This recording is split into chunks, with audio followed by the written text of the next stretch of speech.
The Syrian Arab Army carries out qualitative operations against mercenary terrorists' hideouts, inflicting heavy losses on them.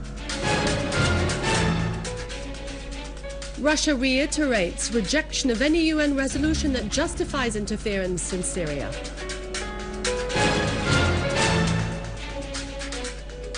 And confrontations flare up between demonstrators and Al Saud Al Qatif and Al Khalifa in Al Manama.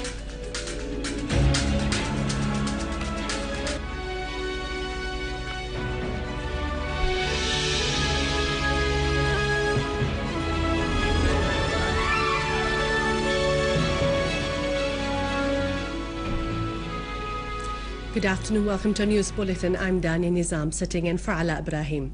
Russian Foreign Minister Sergei Lavrov underlined his country's intent to push for adopting Geneva Agreement on the crisis in Syria at the forthcoming meeting of the UN Security Council later this month. We affirmed to the U.S. Secretary of State Hillary Clinton that we will call on the Security Council to adopt Geneva Agreement, Lavrov said. Lavrov reiterated his country's principled stance, which calls for dialogue to resolve the crisis and rejects imposing sanctions, adding that Russia has never supported any odds against Syria as they would achieve nothing.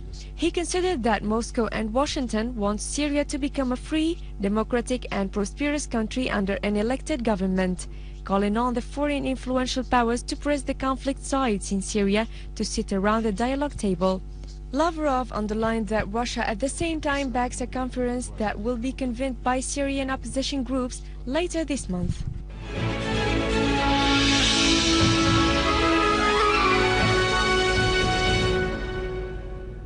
In Aleppo, Syrian armed forces carried out qualitative operations against terrorists' hideouts, inflicting heavy human and material losses on them.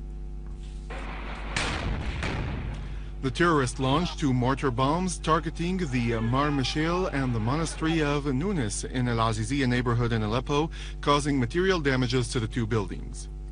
The armed forces confronted the terrorists who tried to attack the Midan police station in Aleppo, killing tens of them.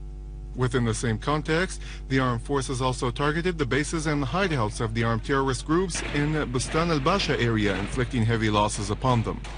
The armed forces killed tens of terrorists in the Qasd al-Harami area, and the armed forces units confronted the armed terrorist groups, which were trying to enter into Aleppo from the Bayadin area, inflicting heavy losses upon their members. A unit from the armed forces also eliminated a group of terrorists in the Maysar area, and the engineering units dismantled a number of explosive devices that were planted by terrorist groups in the local market in the Saif ad-Dawla area. The clashes also erupted among the terrorists in the Saif ad-Dawla area after many fled of fear of the armed forces, leaving behind their weapons. The armed forces raided a basement in the Saif ad-Dawla neighborhood, and they discovered a field hospital inside there with medicine and medical equipment and oxygen cylinders, in addition to respiratory devices that were stolen from the public and private hospitals. A unit from the Syrian armed forces headed to Al-Tadamun neighborhood and other nearby neighborhoods amid warm welcome from the people living there. The armed forces chased the armed terrorists who fired mortars on Al-Yarmouk camp, killing and injuring a number of civilians, and opened fire on ambulances. For its part, the Popular Committee at Al-Yarmouk camp in Damascus underlined that the massacre perpetrated by the armed terrorist groups at the camp resulted in the death of 10 martyrs in an attempt to punish the Palestinians for rejecting to take part in the conspiracy that targets Syria. The committee pointed out in a statement yesterday that there is a devilish scheme that works on amassing the Palestinians to target the Syrian-Palestinian unity by committing two similar massacres on Friday during 1 month and instigating a number of mosques. The committee added that these terrorist groups are killing and terrorizing the Palestinian refugees in Syria and imposing a strike on shops. 6 civilians and law enforcement members yesterday were killed and several others injured when a booby-trapped electric bicycle exploded near Al-Rukniya Mosque in Ruknuddin neighborhood in Damascus. A source at the governorate said that the bicycle went off when the worshippers were leaving the mosque. 6 civilians and law enforcement members were martyred and several others injured in the bombing, and private properties were damaged. A booby-trapped car yesterday exploded in front of the Justice Palace and Ministry of Information buildings on Mezze Highway in Damascus, causing material damage.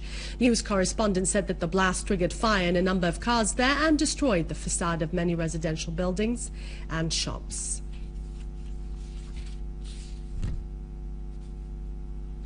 In the farms area in Al-Qasir and Homs countryside, a unit from the Syrian armed forces stormed an operations center used by the armed terrorists in that area to plan their attacks, which target civilians and destroy public and private properties.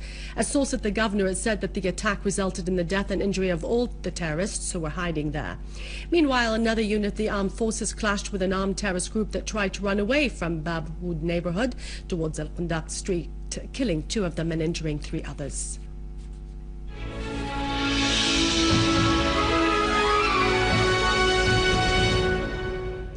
Syria's Grand Mufti Dr. Ahmed Badruddin Hassoun and Greek Orthodox Patriarch Assistant Bishop Luke Al-Khouri called Syrian communities in Russia and independent countries to join efforts to defend the country.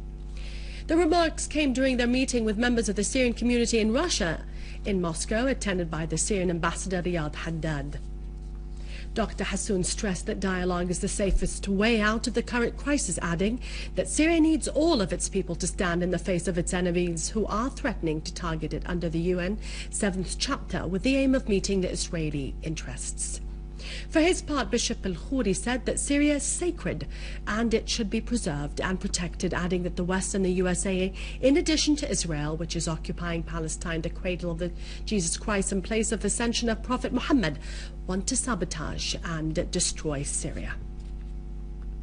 Head of the International Committee of the Red Cross, ICRC, Peter Mora, described his recent visit to Syria and his meetings with the Syrian officials as positive and transparent, stressing that the ICRC will return to resume on-the-ground work and will cooperate with the Syrian citizens in need of humanitarian aid.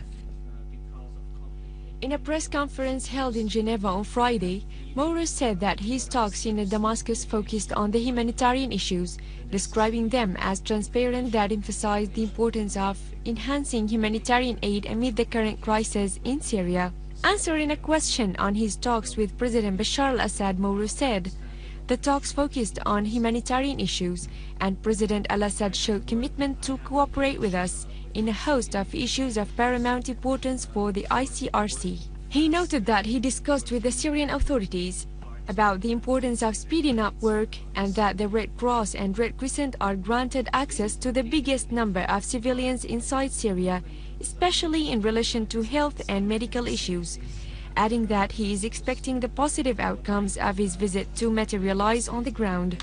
He also called upon all parties in Syria to engage in a political dialogue, emphasizing the importance of halting violence.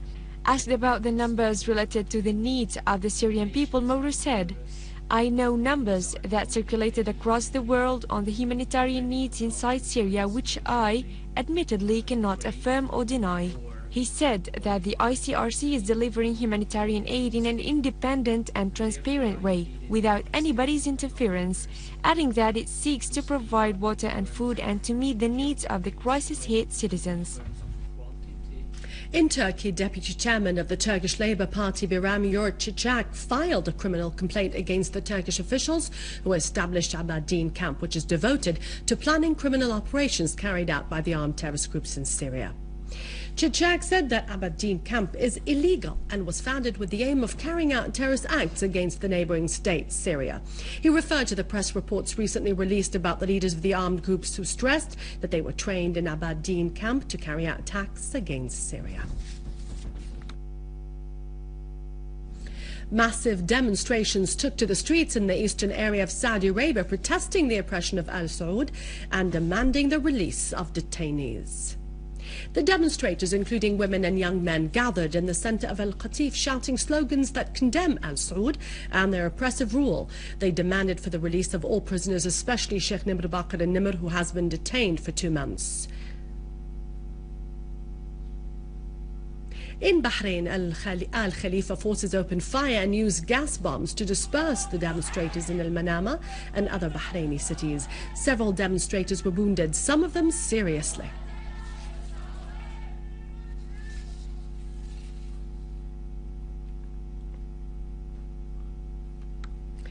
And now it's over to Khalid Saqbani with the economic news. But for more information, you can visit our website, syriaonline.sy. God bless you and God bless our beloved Syria.